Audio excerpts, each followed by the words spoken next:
ইলমুদ্দিন হুঙ্কার ছেড়ে উকিলকে বলতেছে, উকিল আমার মামলার উকিলতে আপনার করতে হবে না, শোনেন আমি বুঝে সুঝে তাকে হত্যা করেছি, আমি যার প্রেমের মালা গলায় দিছি তার জন্য ফাঁসির মালা গলায় দিতে পারি। আল্লাহু আকবার। হাত উঁচু করে বলেন আল্লাহু আকবার। রাসূলুল্লাহর মহব্বত কার কলিজার ভিতরে আসবে আমরা জানি না, ঠিক কিনা? নবীর মহব্বত আসার জন্য অনেক পণ্ডিতওয়ালা হওয়া লাগে না, বিরাট বড় মুফতি হওয়া লাগে না, বিরাট বক্তা হওয়া লাগে না, বিরাট বড় অধ্যক্ষ উপাধ্যক্ষ চ্যান্সেলর প্রিন্সিপাল হওয়া লাগে না, বিরাট বড় শিক্ষিত চেয়ারম্যান মেম্বার এমপি মন্ত্রী মিনিস্টার ওসিডি সিএসপি এগুলি হওয়া লাগে না। নবীর মহব্বত করার জন্য বাজানরে অস্ত্র শস্ত্র স্বাবলম্বী হওয়া লাগে না, এগুলি শিখা লাগে না। আল্লাহর নবীর মহব্বত কার কলিজায় কখন আসবে তারা কান্দার মুসলমান আমরা কেউ বলতে পারবো না। ইলমুদ্দিন ডাক ডাকা উকিল, যার জন্য আজকে প্রেমের মালা গলায় দিলাম, আজকে আমি তার জন্য ফাঁসির মালা গলায় দিতে পারি, আমি মিথ্যা বলবো না, আমি শাহাদাত বরণ করার জন্য প্রস্তুত হয়ে আছি, আমি ওই নবীর জন্য, আমি ইলমুদ্দিন জীবন দেওয়ার জন্য আমি প্রস্তুত হয়ে আছি। একবার চিৎকার।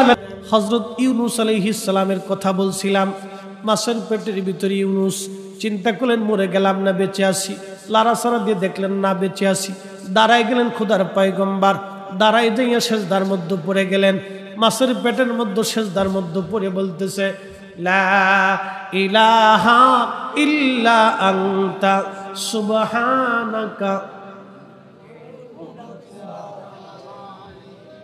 বিপদের দোয়া, কঠিন মুসিবতের মধ্যে যদি পড়ে যান তাহলে খতম ইউনূস এই দোয়াটা খতম দিতে থাকবেন।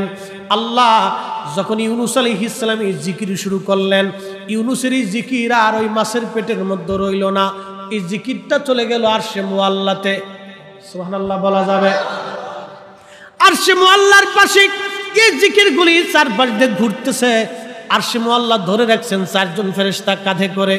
এই চারজন ফেরেশতা আল্লাহকে ডাক দেয়, বলে রব আপনার বান্দা ইউনূস তিনি জীবনে ভালো অবস্থায় থাকার সময় আপনার জিকির করেছে, আজকে সে মাছের পেটের ভিতরে পড়ে গভীর সমুদ্রের মধ্যে আপনার জিকির করতেছে। আল্লাহ ইউনূসের জিকিরের আওয়াজ আরশে মুআল্লার চারপাশ দিয়ে ঘুরতেছে, আল্লাহ আপনি আপনার ইউনূসরে মাফ করে দেন। আল্লাহ নবী বলেন উম্মত রে, ওই সময় যদি ইউনূস সেজদার মধ্যে পড়ে এই দোয়া না পড়তেন তাহলে কিয়ামত পর্যন্ত আল্লাহ ইউনূসকে মাছের পেটের মধ্যে ওইভাবে রেখে দিতেন। হযরত ইউনূস ওই সময় জিকির করতেছিলেন, এমন সময় ইউনূস আলাইহিস সালাম ডাক দিলেন, হে রব সমুদ্রের ভিতর থেকে আপনার জিকিরের আওয়াজ আসে, সমুদ্রের ভিতরে আপনার জিকির করে কে? আল্লাহ ডাক দিয়ে বলেন, ইউনূস তুমি সমুদ্রের ভিতরে জিকিরের আওয়াজ শোনো, সমুদ্রের পানি আমার জিকির করে, সমুদ্রের কঙ্কর আমি আল্লাহ জিকির করে, সমুদ্রের পাথর আমি আল্লাহর জিকির করে, সমুদ্রের বালুকণা আমি আল্লাহর জিকির করে, সমুদ্রের মাছ আমি আল্লাহর জিকির করে, সমুদ্রের শ্যাওলা আমি আল্লাহর জিকির করে, সমুদ্রের নিচে গাছ আমি আল্লাহর জিকির করে, সমুদ্রের নিচের পাহাড় আমি আল্লাহর জিকির করে। ওই জিকিরের আওয়াজ ইউনূস রে তোমার কানে লাগতেছে। আল্লাহ আল্লাহ ডাক ডাকা ইউনূস রে, সমুদ্রের ভিতরে এমন কোন প্রাণী নাই যে প্রাণী আমি আল্লাহ জিকিরে না করে। একবার জোরে বলা যাবে সুবহানাল্লাহ।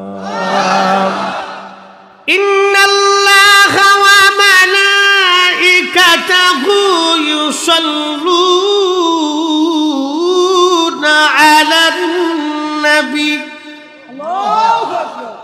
আমি বলি নাই, কোরআন বলে নিশ্চয় আমি আল্লাহ এবং আমার ফেরেশতারা আমার রাসূলের উপরে দুরূদ আমরা পাঠাচ্ছি এবং আগামীতেও পাঠাইতে থাকবো। এখন ফেরেশতারা তো দুরূদ পড়ে, আমরা দুরূদ পড়ি, কিন্তু আল্লাহ তোর দুরূদ পড়ে না। তো আল্লাহ কি করে জানেননি?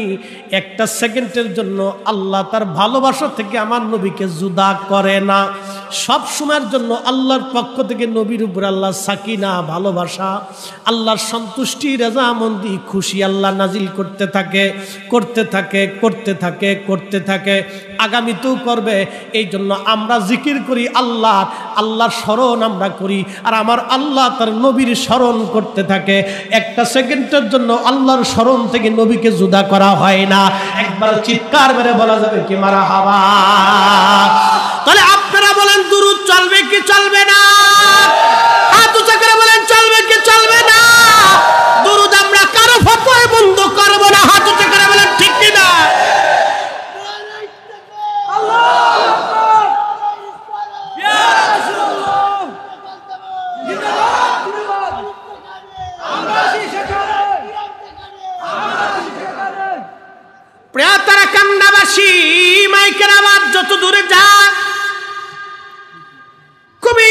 মনোযোগ দিয়ে কথাগুলি শুনে যাবেন। রাসূল কারীমের দরবারে, আল্লাহর নবীর দরবারে আপনি যদি বিরাট বড় শিক্ষা নিয়ে যায়, বলেন হুজুর আমি অনেক বড় মুফতি ছিলাম, এইগুলি দিয়ে আপনি আমার গোলাম হিসেবে, উম্মত হিসেবে পরিচয় দেন, তা হবে না। কোরআন বলতেছে ইন্না আকরামাকুম ইনদাল্লাহি আতকাকুম, নিশ্চয় তিনি আল্লাহর কাছে সম্মানিত। চেয়ারম্যান বলে আল্লাহ তাকে দাম দিবে না, মেম্বার বলে আল্লাহ দাম দিবে না, প্রধানমন্ত্রী দেখে আল্লাহ দাম দিবে না, রাষ্ট্রপতি দিয়ে আল্লাহ দাম দিবে না, অক্সফোর্ড ইউনিভার্সিটির চ্যান্সেলর দিয়ে আল্লাহ দাম দিবে না, কবি সাহিত্যিক দিয়ে আল্লাহ দাম দেবে না। আল্লাহর কাছে একটা দাম, কার অন্তরে তাকওয়া বেশি হবে। রিক্সাওয়ালাও হতে পারে, দিন মজুরও হতে পারে, ঠেলাগাড়িওয়ালাও হতে পারে, মুসিও হতে পারে, মেথরও হতে পারে, আদা পাগলও হতে পারে। আল্লাহর দপ্তরে তার যদি তাকওয়া বেশি থাকে, অন্তরে যদি খোদার ভয় থাকে, তার দাম আল্লাহর দরবারে বেশি। কানা ল্যাংড়া বুবা হতে পারে, সে যেই হোক না কেন আল্লাহর দরবারে তার দাম বেশি। কথা বলেন ঠিক কিনা? এক কথাই শেষ, এক বাক্য শেষ। ইন্নামা ইয়াখশাল্লাহা মিন ইবাদিহিল উলামা।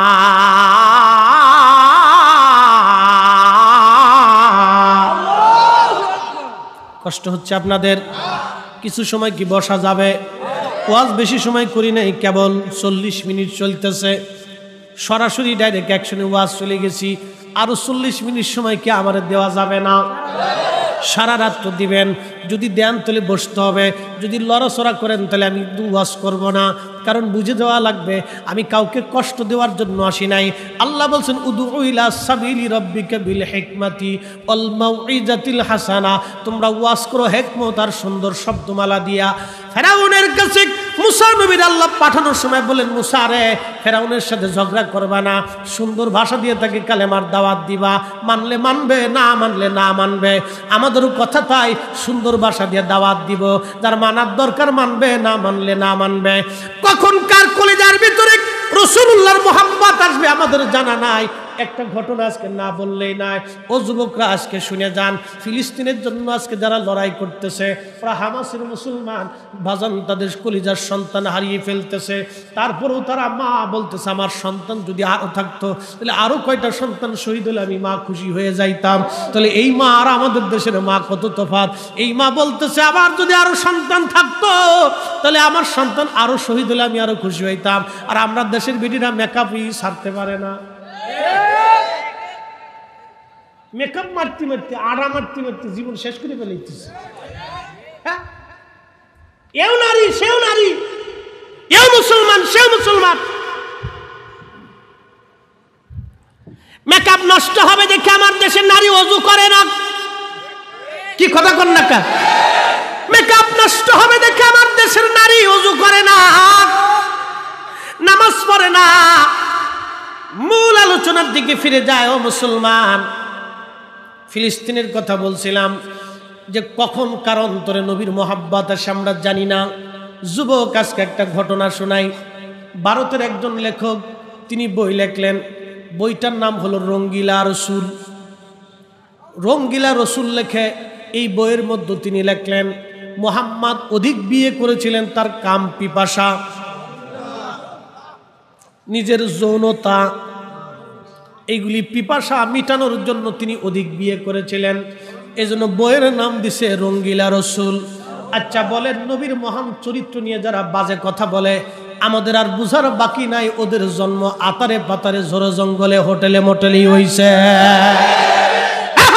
বলেন ঠিক কিনা? সন্দেহ আছে? আছে আছে। কোরআন বলতেছে ওরা যারা, ওদের জন্য ভেজাল আছে। আপনি মহান চরিত্রের আধার। না এই চরিত্র কখনো ছিল, না কখনো হবে, না কোনো মা আপনার মতো চরিত্রবান সন্তান জন্ম দিবে। রসুলের মতো কোনো সন্তান কখনো জন্ম কোনো মা দিতে পেরেছে? দিতে পারবে? এক বাক্যে শেষ। খাপ মনোযোগ দিয়ে মুসলমান। রঙ্গিলা রসুল লেখার পরে হাজার হাজার আলেম, হাজার হাজার মুসলমান ব্রিটিশ আমল চলে। তেমন কোনো প্রতিক্রিয়া নাই। কিন্তু পাকিস্তানের লাহোরে একটা যুবক, তার মুখে দাড়ি ছিল না, তার নাম ছিল ইলমুদ্দিন। একসাথে বলবেন কি মারহাবা। ইলমুদ্দিন নামে একটা যুবক, মুখে দাড়ি নাই, কাঠমিস্ত্রি ছিল, তাও সহযোগী। আচ্ছা বলেন তো 20 বছর আগে কাঠমিস্ত্রির কত বেতন ছিল? 30 বছর আগে কত ছিল? তারপরেও সহযোগী কাঠমিস্ত্রি সামান্য বেতনে কাজ করত, কোনোদিন খেত, কোনোদিন অর্ধেক বেলা খেত। আজকে আপনাদের সামনে উপস্থাপন করি, আজ থেকে 30 বছর আগে এই দেশের অনেক মানুষের 3 বেলা পেট ভরে খাবার পাইতো না। এক বেলা মুড়ি সিঁড়ি দিয়ে খাইতো, আর এক বেলা মা বাসনে প্লেটে ভাত ভাগ করে দিত। অর্থাৎ যতগুলি ভাত ছিল সন্তান মিলে মিলে ভাগ করে দিয়ে বলতো, যা আছে এটাই খাইতে হবে রে বাপ, এর বেশি দেওয়ার মতো আজকে আর সুযোগ নাই। কোনোদিন চিড়ে মুড়ি দিয়েও চলে গেছে, মা ওইভাবে আমরার বন্টন করে দিছে। আজকে মানুষ আছে 18 কোটি, কিন্তু ভিক্ষে যে করে তার বাড়িতেও 2, 4, 10 কেজি চাইল থাকে। কি কথা কন ঠিক কিনা? ঢাকা শহরে এক বেডির ভাড়া নাই। জিজ্ঞেস করা হলো কত পরিমাণে কামায়, কয় মাসে লাখখানিক হয়। তার মানে বোঝা গেল আজকে ভিক্ষুকেরও ঘরে খাবারের অভাব নাই। কি কথা কন না কে? কিন্তু 20 বছর আগে পেট ভরে এদেশের মানুষ 3 বেলা খাইতে পারে নাই, এইরকম 80% ফ্যামিলি ছিল। মিথ্যা কথা বলছি? চেয়ারম্যান সাহেব এখানে উপস্থিত আছে, এখানে মুরব্বী আছেন, হুজুর কেবলা এখানে উপস্থিত আছেন, আলহামদুলিল্লাহ। অনেক উলামা ইকরাম আপনারাও আছেন, মুরব্বীরা আছেন, বয়স্ক মানুষ আছেন। আমি সত্য একটা বাস্তবতা থেকে উপস্থাপন করতেছি বাপ। এর জন্য মানুষের অহংকার করার কিছু নাই, গর্ব করার কিছু নাই। যিনি দেন তিনি আল্লাহ, যিনি নিয়ে যান তিনি আল্লাহ। আল্লাহ দিছে, আবার আল্লাহ নিয়ে চলে যাবে। এই বাংলাদেশ আল্লাহ এখন খাবার রিজিক দিছে, আবার দেখা যাবে 2, 4, 5 বছর পরে অভাব দিয়ে, অনটন দিয়ে আল্লাহ একবারে ক্লান্ত করে দিতে পারে। কথা বলে ঠিক কিনা? সবসময় সুখে দুঃখে শুকর হবে কার? আল্লাহ। তা হযরত ইলমুদ্দিনের কথা বলতেছি। ইলমুদ্দিন তিনি কোনো রকম বেতন পাওয়ার পরে একটা ছুরি কিনলেন। ইলমুদ্দিনের চিন্তা হলো, রঙ্গিলা রসুল লেখে আমার নবীর ইজ্জতের সে আঘাত করছে, হয় ও বাঁচবে না হয় আমি বাঁচবো, হয় ও মরবে না হয় আমি মরব। এই কথা বলার পরে তখন ব্রিটিশ আমল চলতেছে, বর্ডার টর্ডার এত কিছু ছিল না। পাকিস্তানের লাহোর থেকে রওনা দিয়ে সে ভারতে আসছে। রঙ্গিলা রসুলের লেখকরে সে হত্যা করলো। হত্যা করার পরে পুলিশ তার অ্যারেস্ট করলো, নিয়ে চলে গেল। বিচার আদালত বসছে। ব্রিটিশদের বিচার তো অত্যন্ত কঠিন বিচার, তারা ঘুষ টুস খায় না। আমরা বাঙালি না হয় ঘুষ মুস খেয়ে ডাইন বাম করে এটা সেটা করি। বাজান রে, দুনিয়ার মধ্যে যারা অন্যায় বিচার করে কিয়ামতের ময়দানে তারা বিরাট বড় ক্ষতিগ্রস্ত হবে। দুনিয়ার মধ্যে যারা ন্যায় বিচার করে কিয়ামতের মাঠে আল্লাহ তারা আরশে মুআল্লার নিচে জায়গা করে দিবে। একবার জোরে বলা যাবে কি মারহাবা। খুব মনোযোগ দিয়ে শুনিয়া যান। হযরত ইলমুদ্দিন বিচারের কাঠগড়ায় ব্রিটিশ বিচারক থেকে জিজ্ঞেস করলো, ইলমুদ্দিন তুমি কি হত্যা করছো? বলে হ্যাঁ। কেন হত্যা করছো? বলে আমার রসুলের নামে ফায়সা কথাগুলো একটা বই লেখছে রঙ্গিলা রসুল, আমি সহ্য করতে পারি না, হয় মরবে না হয় আমি মরব, এই জন্য আমি তাকে হত্যা করে ফেলছি। তখন বিচারক রায় দিয়ে দিবে। আদালত বলতেছে, উকিল যারা আছে তারা তো আবার বলতেছে বিচারক অপেক্ষা করেন। আমার যিনি মক্কেল তিনি আবেগের বশে কাজ করেছেন, তাকে একটু সময় দেন, বয়স অল্প, যুবক মানুষ, আমরা তার সঙ্গে কথা বলি, আজকে রায় দিবেন না, আর একটু সময় তাকে দেওয়া হোক। সময় দেওয়া হলো। এবার উকিল মহোদয় তিনি ইলমুদ্দিনের কাছে যা বলেন, ইলমুদ্দিন তুমি শুধু একটা কথা বলবা, তোমাকে ফাঁসির কাষ্ঠ থেকে আমি ছুটাই নিয়ে আসব। ইলমুদ্দিন বলেন, কি বলতে হবে বলেন। বলে বলতে হবে তুমি শুধু বলবা আমি আবেগতাড়িত হয়ে করে ফেলছি, আমার ব্রেন তখন ঠিক ছিল না, আমি কাজ ঠিক করতে পারি নাই, আমি তখন অসুস্থ ছিলাম, আমি আদালতের কাছে ক্ষমা চাই। শুধু এই কথাটা বলবা, তোমাকে ফাঁসি থেকে মুক্ত করে নিয়ে আসবো, জেল যাবত যাই হোক না কেন তোমাকে ফাঁসির থেকে খালাস করে নিয়ে আসবো। ইলমুদ্দিন হুঙ্কার ছেড়ে উকিলকে বলতেছে, উকিল আমার মামলার উকিলতে আপনার করতে হবে না, শোনেন আমি বুঝে সুঝে তাকে হত্যা করেছি, আমি যার প্রেমের মালা গলায় দিছি তার জন্য ফাঁসির মালা গলায় দিতে পারি। আল্লাহু আকবার। হাত উঁচা করে বলেন আল্লাহু আকবার। রাসূলুল্লাহর মহব্বত কার কলিজার ভিতরে আসবে আমরা জানি না, ঠিক কিনা? নবীর মহব্বত আসার জন্য অনেক পণ্ডিত বলা হওয়া লাগে না, বিরাট বড় মুফতি হওয়া লাগে না, বিরাট বক্তা হওয়া লাগে না, বিরাট বড় অধ্যক্ষ উপাধ্যক্ষ চ্যান্সেলর প্রিন্সিপাল হওয়া লাগে না, বিরাট বড় শিক্ষিত চেয়ারম্যান মেম্বার এমপি মন্ত্রী মিনিস্টার ওসিডিসি এসপি এগুলি হওয়া লাগে না। নবীর মোহাব্বত করার জন্য বাজানরে অস্ত্র শস্ত্র স্বাবলম্বী হওয়া লাগে না, এগুলি শিখা লাগে না। আল্লাহর নবীর মোহাব্বত কার কলিজায় কখন আসবে তারা কান্দার মুসলমান আমরা কেউ বলতে পারবো না। ইলমুদ্দিন ডাক ডাকায় উকিল, যার জন্য আজকে প্রেমের মালা গলায় দিলাম, আজকে আমি তার জন্য ফাঁসির মালা গলায় দিতে পারি। আমি মিথ্যা বলবো না, আমি শাহাদাত বরণ করার জন্য প্রস্তুত হয়ে আছি। আমি ওই নবীর জন্য, আমি ইলমুদ্দিন জীবন দেওয়ার জন্য আমি প্রস্তুত হয়ে আছি। একবার চিৎকার। যুবক, আপনাকে বলতেছি, সেই দিন ইলমুদ্দিনের জন্য ফাঁসির রায় দিয়ে দেওয়া হলো। ফাঁসির রায় যখন দেওয়া হয় তখন ইলমুদ্দিন মুস্কি মুস্কি আসে। যখন তারে ফাঁসির কাছে নিয়ে যাওয়া হলো, বিচারক ডাক দে বলো, ইলমুদ্দিন তোমার কি কোনো চাওয়া পাওয়া আছে? বলে নাই। ইলমুদ্দিন তুমি কেন মুস্কি মুস্কি হাসো? ও যুবক, আজকে তুমি কি মুসলমান হইছ? সিগারেট তুমি ছাড়তে পারো না। ও যুবক, আজকে তুমি কেমন নবীর উম্মত হইলা? তুমি কেমন করে রসুলের উম্মত হইলা? নবীর সুন্নতে রঙে রঙিন হতে পারলা না। ও যুবক, তুমি কেমন মুসলমান হইলা? এখনো রসুলের আদর্শের পথে আসতে পারো নাই। যুবক, ইলমুদ্দিনের দিকে তাকাও। কোনো লেখাপড়া চার ছিল না, কোনো রকম মক্তবে লেখাপড়া করছে। আহা, ইলমুদ্দিন কোনো মাদ্রাসায় তেমন লেখাপড়া নাই, স্কুল কলেজে কোনো লেখাপড়া নাই। আজকে একটা নিরক্ষর আশিকে রাসূল ইলমুদ্দিন কি বলে শোনো। ইলমুদ্দিন কলিজার ভিতরে কখনকার মহাব্বত আসবে আমি জানি না। সেই দিন আমাকে এক ভদ্রলোক ফোন দিল, বলতেছে, হুজুর আমি একটা ছাত্র সংগঠনের সাথে জড়িত ছিলাম, অর্ধেক নাস্তিক আর অর্ধেক মুসলমান ছিলাম। হুজুর, আলেমদেরকে দেখলাম আমার শরীর জ্বলতো। এমনও এহেন কোনো খারাপ কাজ নাই আমি জীবনে না করছি, এমন কোনো পাপের কাজ নাই যে আমি জীবনে না করছি। ফরিদি হুজুর, আমার একটা ওয়াজ আমার জীবন পরিবর্তন করেছে। আপনি হযরতে বেলালকে নিয়ে যে ওয়াজটা করেছিলেন, এই ওয়াজটা শোনার পরে আমি তওবা করে ফেলেছি। আজকে হুজুর আমার চেহারা দেখলে কেউ চিনবে না, আমি দাঁড়িয়ে রাখছি, আমি সব ছেড়ে দিয়ে আজকে নামাজে পাবন্দি হয়ে গেছি। দোয়া করে দিবেন বাকি জীবন যাতে ইসলামের পথে আমি চলতে পারি। একবার জোরে বলা যাবে কি মারহাবা? সেই কথা শোনার পরে পশম খুলে আমার দাঁড়ায় গেল। হায় হায়, এমন যুবক কার কখন কখন কোন সময় কার মহাব্বত অন্তরে আসবে জানি না। ইলমুদ্দিনকে বিচারক বলতেছে, ইলমুদ্দিন তুমি কেন হাসতেছো? তোমার কি ভয় করে না?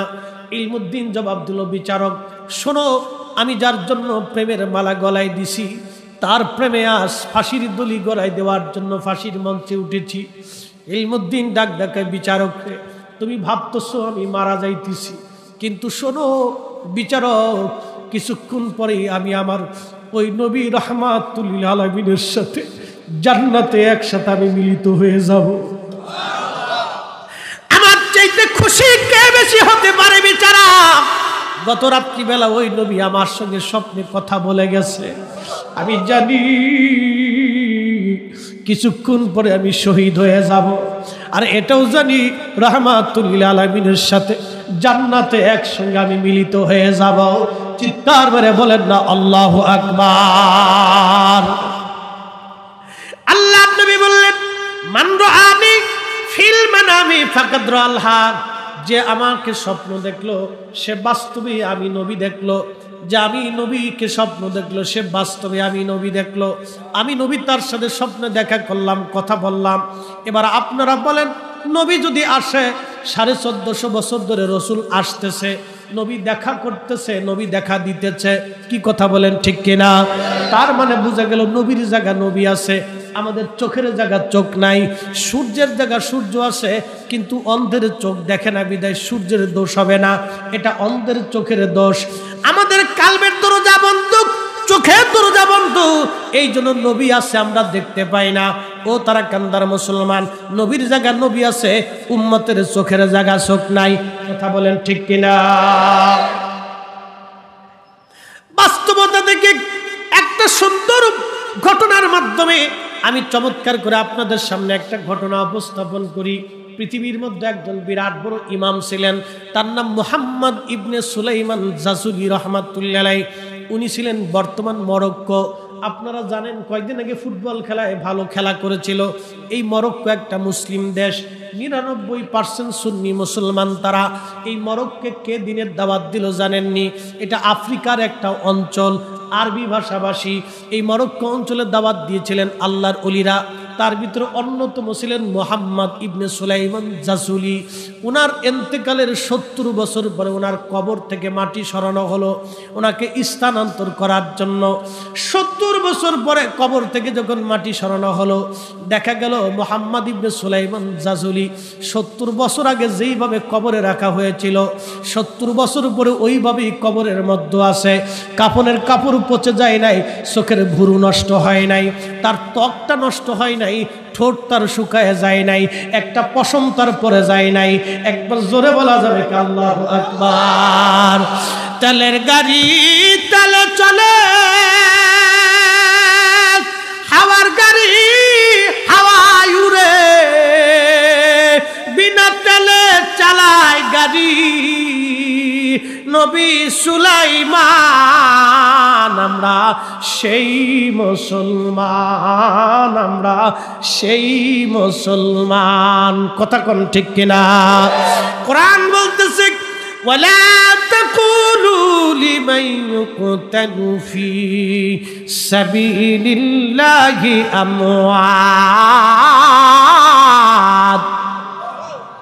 খুব মনোযোগ দেন। কোরআন কার কালাম? কালামের ভিতরে ভুল টুল আছে।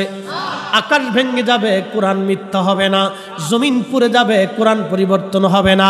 সাগর শুকায় যাবে, কোরআনের কোনো পরিবর্তন, সংযোজন, বিয়োজন আর কোনোদিন হবে না। কথা বলেন ঠিক কিনা? হ্যাঁ মুসলমান, কোরআন বলতেছে আল্লাহর পথে যারা জীবন দেয় তোমরা তাদেরকে মরা মনে করিও না। বাল আহইয়াউ ওয়ালাকিন লা তাশউরুন, বরং তারা জিন্দা জিন্দা জিন্দা। একবার জোরে বলা যাবে কি মারহাবা? আল্লাহর পথে যারা জীবন দেয় তারা কি জিন্দা? জোরে বলে জিন্দা। হযরত জাফর, অ্যাটেনশন, হযরত জাফর রাদিয়াল্লাহু আনহু নবীজির চাচাতো ভাই। নবীজির চাচাতো ভাই ছিলেন হযরত জাফর। হযরত আলী রাদিয়াল্লাহু আনহুর আপন ভাই মুতার প্রান্তরে শহীদ হলেন। কাফেররা তার 2টা হাত কেটে ফেললো। কেটে ফেলে দেওয়ার পরে নবীজি বললেন, সাহাবীরা, আমার জাফরের হাতের বদলেতে আল্লাহ 2টা পাখা সৃষ্টি করে দিছে। ওই পাখা দিয়ে আমার জাফর তামাম সৃষ্টি উড়ে বেড়ায়। আল্লামা ইমাম সুয়ুতি রহমাতুল্লাহ আলাইহি খাসাইসুল কুবরার মধ্যে লেখেন, আল্লাহর নবী একদিন রাস্তা দিয়ে সাহাবা ইকরাম নিয়ে যাচ্ছে মদিনার পথ দিয়ে। এমন সময় নবীজি বলেন, ওয়ালাইকুম আসসালাম। সাহাবীরা বলেন, হুজুর আপনাকে সালাম দিল কে? আর আপনি জবাব দিলেন কেমনে? কার জবাব দিলেন? কে আপনাকে সালাম দিল? আল্লাহর নবী বলেন, সাহাবীরা রে, আমার জাফর এই সামনে দিয়ে উড়ে যাওয়ার সময় আমাকে সালাম দিয়ে গেছে, তোমরা দেখো নাই, কিন্তু আমি নবী দেখছি, এই জন্য আমি আমার জাফরের সালামের জবাব দিয়ে দিলাম। একবার চিৎকার মেরে বলেন আল্লাহু আকবার। হযরত সুলাইমান জাসুলি বলেন, হে মা বোনেরা, আপনারাও আজকে শুনে যাবেন, মনোযোগ দিয়ে শুনে যান রে মা বোনেরাও শুনে যান। আমরা মানুষ তৈরি করা লাগবে, মানুষ। আমি নবী না চিনিলাম, কি যে ভুল করিলাম, ঠিক কিনা? আমি নবী না মানিলাম, কি যে ভুল করিলাম, ভস্মে ঢালিলাম ঘি, মানুষ হইয়া ভবেতে আসিয়া মানুষের করিলাম কি, মানুষ হইয়া ভবেতে আসিয়া মানুষের করিলাম কি, মানুষ হইয়া ভবেতে আসিয়া মানুষের করিলাম কি।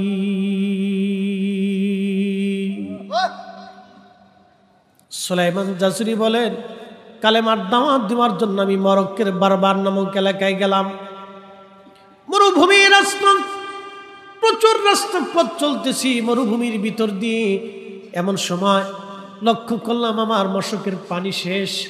শরী মশালা হলো, অজু চলে গেলে আবার অজু করা লাগবে, কিন্তু শর্ত হলো যদি পানি না থাকে তায়াম্মুম করা লাগবে। আল্লাহর ওলি বলতেছেন, পানি খুঁজতেছি সারা এলাকা, কিন্তু পানি খুঁজে আমি পাই না।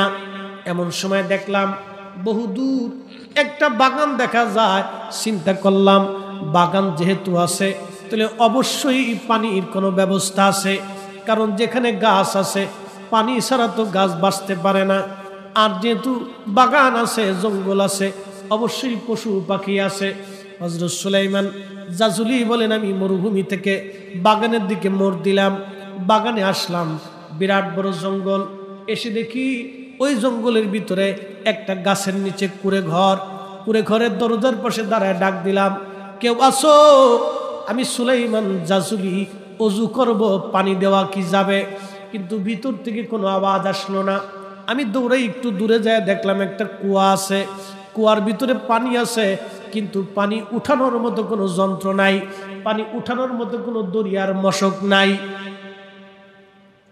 সুলাইমান জাসুলি বলতেছে, আমি একবার কুয়ার পাশ থেকে দৌড়িয়া ওই ঘরের পাশে আসি, আবার কুয়ার পাশে যাই, আবার জঙ্গলে যাই, দেখি পানি উঠানোর মতো কোনো ব্যবস্থা আছে কিনা। বাজান রে, সুলাইমান জাসুলি রাহমাতুল্লাহ আলাইহি বললেন, কিছুক্ষণ পরে দেখি ওই কুঁড়ে ঘর থেকে একটা মেয়ে, ছোট্ট একটা মেয়ে বের হয়ে কুয়ার পাশে দাঁড়ায়া দাঁড়ায়া আমার দিকে তাকায়া তাকায়া মুস্কি মুস্কি হাসে। নারী সমাজ কথাগুলি আর শুনে যান, তারা কান্দার মা বোনেরা, ময়মনসিংহের মা বোনেরা শুনে যান। আজকে আমরা কেন রাসূলুল্লাহর দুরূদের প্রতি, হালাল হারামের প্রতি আমরা তাকিদ দেই, মানুষ হওয়ার জন্য আমরা কেন বলি, আজকে শুনে যান। সুলাইমান জাসুলি বলতেছে, আমি মেয়েটাকে ডাক দেয়া বললাম, ও মেয়ে, তুমি কি জন্য হাসো? তুমি কি দড়ি বালতি সামলে রাখছো? তুমি কি মশক সামলায় রাখছো? দড়ি মশক কি করে পানি উঠাবো? মেয়েটা ডাক দেয়া বলল, হুজুর আপনার নাম কি? বলে, আমার নাম মুহাম্মদ ইবনে সুলাইমান জাজুলি। বলে, হুজুর আপনি অনেক বড় মুহাদ্দিস, আপনি অনেক বড় আলেম, আপনার অনেক ছাত্র আছে এই জমিনে। হুজুর আজকে একটা প্রশ্ন করব, জবাব দিবেন, বলো মা কি বলতে চাও? হুজুর আপনি দড়ি বা মশক তালাশ করেন, পানি উঠাবেন। বলে, হ্যাঁ মা, আমি অজু করব, নামাজ পড়বো, নামাজ রক্ত চলে যায়। ছোট্ট মেয়েটা ডাক দে বলতেছে, হুজুর দড়ি আর মশক ছাড়া কি কুয়ার ভিতর থেকে পানি উঠানো যায় না? একসাথে জোরে বলা যাবে কি আল্লাহু আকবার? হযরত সুলাইমান জাসুলি রাহমাতুল্লাহ আলাইহি তিনি বলতেছেন, আমি মেয়েটাকে বললাম, মারে তুমি কি দড়ি বালতি মশক কি সামলায় রাখছো? মেয়েটা বলে, না হুজুর। আপনার পরিচয় কি দয়া করে বলবেন? তখন মেয়েটা বলতেছিল, সুলাইমান জাজুলি বলল, হা বাবা, মা আমার নাম মুহাম্মদ ইবনে সুলাইমান জাজুলি। বলে, মা, মেয়েটা বলতেছে, হুজুর আপনি কি একটা প্রশ্ন করি জবাব দিবেন, বলো দড়ি মশক ছাড়া কি কুয়ার নিচ থেকে পানি উঠানো যায় না? বলে, হ্যাঁ। না মা, কি করে সম্ভব? তখন ওই মেয়েটা বলতেছিল, হুজুর অপেক্ষা করেন, আমি কুয়ার নিচ থেকে দরিয়ার মশক ছাড়া পানি উঠাইয়া আপনাকে দেখাচ্ছি। একবার জোরে বলা যাবে কি আল্লাহু আকবার? একজন মানুষের জীবনের পরিবর্তনের একটা ঘটনা শোনাচ্ছে, একবারে বাস্তব বিশুদ্ধ। উনি ওনার কিতাবের মুকাদ্দামার ভিতরে ওনার জীবন পরিবর্তনের ঘটনাটা উনি লেখছেন, যে ওই মেয়েটা একটা পাথর এনে কুয়ার পাশে দাঁড়াইয়া, ছোট্ট মেয়ে পাথরের উপর দাঁড়াইয়া কুয়ার ভিতরে মুখ দিয়ে কি যেন পড়ে আর কুয়ার মধ্যে থুতু মারে, কি যেন পড়ে আর থুতু মারে। সুলাইমান জাজুলি বলতেছেন, কিছুক্ষণ পরে দেখলাম পানি উঠে উঠে উঠে উঠে একেবারে কুয়া ভরে গেল। না হলো না, আরো জোরে বলেন আল্লাহু আকবার। এখানে হাজি কারা আছেন একটু হাত উঁচা করেন তো? হাজি হাজি যারা হজে গেছেন হাত উঁচা করেন, যারা গেছেন হজে হজে অথবা মক্কা মদিনায় চাকরি করছেন তারাও হাত উঁচা করেন। মক্কা মদিনায় যারা গেছেন, ওমরা গেছেন, হজে গেছেন, আচ্ছা হাত নামান। আপনারা বদরে গেছেন না? বদরে ওই যুদ্ধক্ষেত্রে দেখার জন্য অনেকেই জিয়ারা করতে গেছেন। যদি মুআল্লিম ভালো হয় তো আপনাদেরকে ঘুরে ঘুরে দেখাইছে। এই বদরে যাওয়ার সময় একটা কুয়া আছে, বীরে রুহা বীরে শেফা। এই বীরে রুহা বীরে শেফা, এই কুয়ার এখানে 70 জন নবী এই কুয়ার পানি পান করছে। একসাথে বলবেন না মারহাবা? কতজন নবী? 70 জন নবী। তো এই কুয়ার পানি শুকাই গেল। বদরের যুদ্ধে বিজয় নিয়ে সাহাবায়ে কেরাম আসতেছে, আসার সময় ওইখানে গেলেন, ওখানে একটা মসজিদ আছে, ওই মসজিদে 70 জন নবী নামাজ পড়ছে। এখনো সেই ছোট মসজিদে সরকার এটারে সিমসাম করে রাখছে।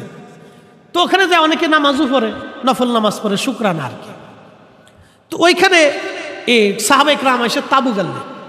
তাবু গাড়ার পরে সাহাবায়ে কেরাম বলেন, ইয়া রাসূলুল্লাহ, বীরের শেফাতে কোনো পানি নেই। আল্লাহর নবী বীরের শেফার কাছে গেলেন। যাওয়ার পরে রাসূল করিম সাল্লাল্লাহু আলাইহি ওয়াসাল্লাম থুতু মোবারক বীরের শেফার মধ্যে নিক্ষেপ করলেন। নবী থুতু পাওয়ার পরে বীরের শেফা চালু হয়ে গেল। 1450 বছর ধরে আজকে লক্ষ লক্ষ কোটি কোটি মানুষ পানি নিল, কিন্তু পানি শেষ হলো না। ওই পানি আর অন্য কুয়ার পানি এক পানি না, ওই পানির শেফা, ওই পানি পান করলে মানুষের রোগ ভালো হয়ে যায়। একসাথে জোরে বলবেন আল্লাহু আকবার। না হয় না, আরো জোরে বলেন, আরো জোরে বলেন। তিনি আমাদের নবী, ওনার থুতুর কারণে পানি বরকতওয়ালা হয়ে যায়, পানি শেফাওয়ালা হয়ে যায়, পানির ভিতরে বরকত আসে, কুয়া জিন্দা হয়ে যায়। ওই নবীর দুরূদ ও সালামে আমাদের কলব জিন্দা হবে, আমাদের হৃদয় জিন্দা হবে। কথা বলেন ঠিক না বেঠি? হযরত সুলাইমান জাসুরি বলতেছে, আমি দেখলাম কুয়ার ভিতর থেকে পানি উঠে উঠে কুয়া ভরে গেল। আমি আশ্চর্য হলাম। মেয়েটা দৌড়ায় ঘরের মধ্যে চলে গেল। আমি ওই পানি দিয়ে ওযু করলাম, নামাজ পড়লাম।